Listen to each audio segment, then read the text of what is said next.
How to fix your mobile data is not working in Huawei mobile phone.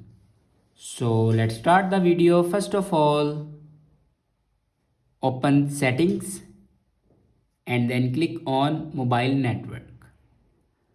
Now here you can turn on or off your airplane mode.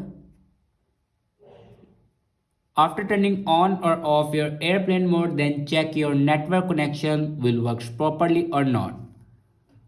After checking your network connection, then scroll down and click on System and Updates. And then click on Reset and click on Reset Network Settings. And then again click on Reset Network Settings. After reset the network settings, your problem will be fixed. I hope this video is helpful for you. Thanks for watching.